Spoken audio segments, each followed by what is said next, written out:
இன்றைய நாளொரு சிந்தனை நிகழ்ச்சிக்கு உங்களை வரவேற்கின்றேன். இன்றைய நாளொரு சிந்தனை நிகழ்ச்சியில் நான் சொல்லப்போவது, உங்கள் எல்லாருக்கும் தெரியும், பல மதங்களில் பல குருவானவர்மார் கல்யாணம் செய்யாமல் கடவுளுக்காக தங்களுடைய வாழ்க்கையை அர்ப்பணித்து வாழ்ந்து கொண்டிருக்கிறார்கள். உதாரணத்துக்கு எங்கள் ரோமன் கத்தோலிக்கில் பார்த்தீங்கன்னு சொன்னால், பல பிரதர்மார் சிஸ்டர்மார் தங்கள் வாழ்க்கையை அர்ப்பணித்து கடவுளுக்காக கல்யாணம் செய்யாமல் வாழ்ந்து கொண்டிருக்கிறார்கள். இவர்கள் கடவுளுக்காக வாழ்ந்தாலும் தாங்கள் பரிசுத்தமாக இருந்தால்தான் கடவுளுக்காக வாழ முடியும் என்று சொல்லி கல்யாணம் செய்யாமல் இருந்தால் இது தப்பான காரணம். ஏனென்று சொல்லி உங்களுக்கு ஆதாரங்களை தருகிறேன்.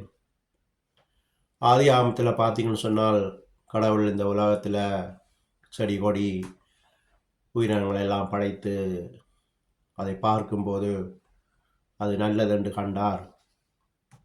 இதை ஆண்டு கொள்வதற்காக ஆதாம் என்னும் மனிதரை படைத்தார். தன்னுடைய சாயலாக படைத்த மனிதனை அவர் பார்க்கும்போது அவன் தனிமையில் இருக்கிறது நல்லது இல்லை என்று கண்டு அவனுக்கு ஒரு துணை தேவை என்பதற்காக மனைவி ஏவாளை கொடுத்தார்.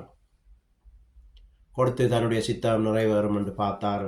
ஆனால் அவர்கள் அந்த பழத்தை சாப்பிட்டு அவர்கள் கடவுளுக்கு கீழ்ப்படியாமல் போய்விட்டார்.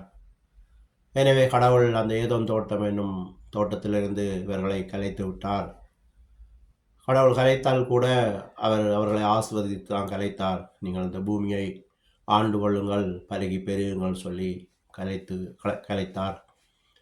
இப்படியாக அவர்கள் பெருகி வரும்போது அதிலிருந்து ஒரு மனிதரை தெரிந்து கொண்டார் கடவுள். அவரான ஏனோக் என்னும் மனிதன்.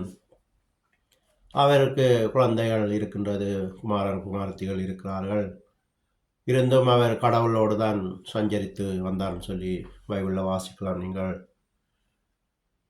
அப்படி கடவுளோடு சஞ்சரித்து வரும்போது அவர் 365 வயது வரைக்கும் வாழ்ந்தார். வாழும்போது அவரை கடவுள் உயிரோடையே அப்படியே அவர் மரிக்கவில்லை, உயிரோடையே எடுத்துக்கொண்டார் சொல்லி நீங்கள் ஆதியாகமம் 5:24 வாசிக்கலாம்.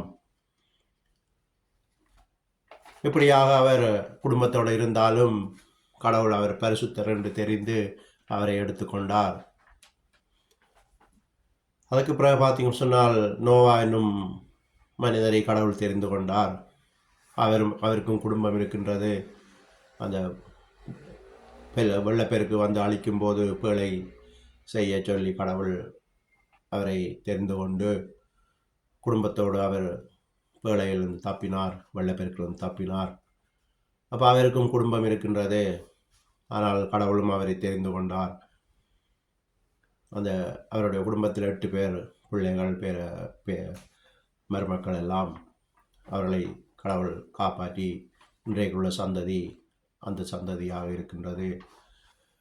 இப்படியாக அவரும் பரிசுத்தமாக இருந்தபடியால் அவரையும் கடவுள் தெரிந்து கொண்டார்.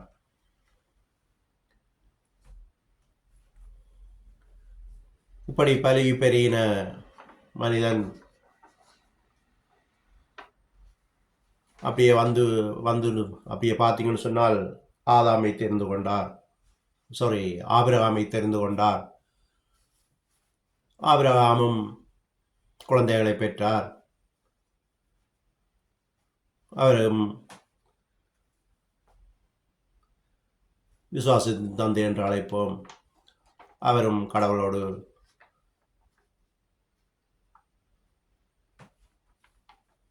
நெருங்கிய உறவில் இருந்தவர் தான்.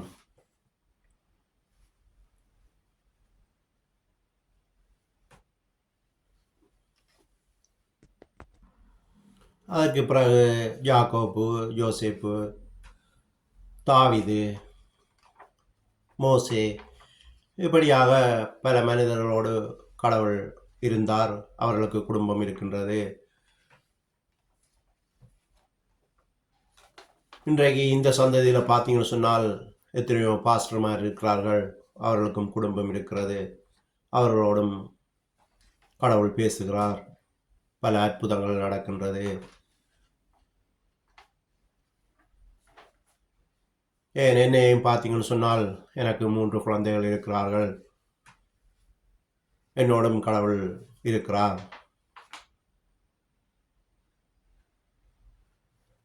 சில செபத்துக்கு பதில் தருகிறார். ஜனங்கள் விடுதலை அடைகிறார்கள்.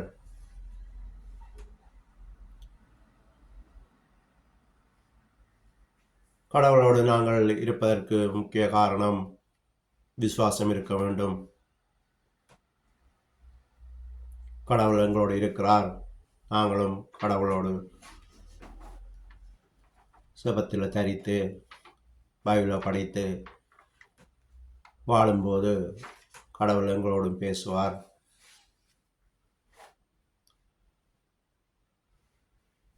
துன்ப துயரத்தில் இருக்கிற மனிதருக்கு எங்கள் மூலமாக விடுதலை கொடுப்பார். என் நாமத்தினாலே நீங்கள் எதை கேட்டாலும் பெற்றுக்கொள்கிறீர்கள் என்று சொல்லி இயேசு கிறிஸ்து சொல்லி தந்தார். அவருடைய நாமத்தினாலே நாங்கள் செபிக்கும் போது ஜனங்கள் விடுதலை அடைவார்கள்.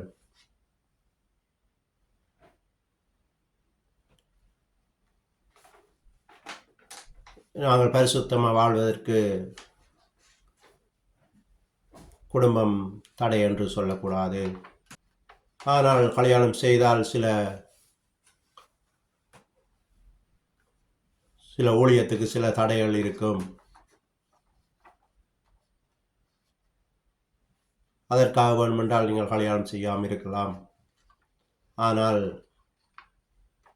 கடவுளோடு பரிசுத்தமாக இருப்பதற்கு கல்யாணம் காரணம்னு சொல்ல முடியாது.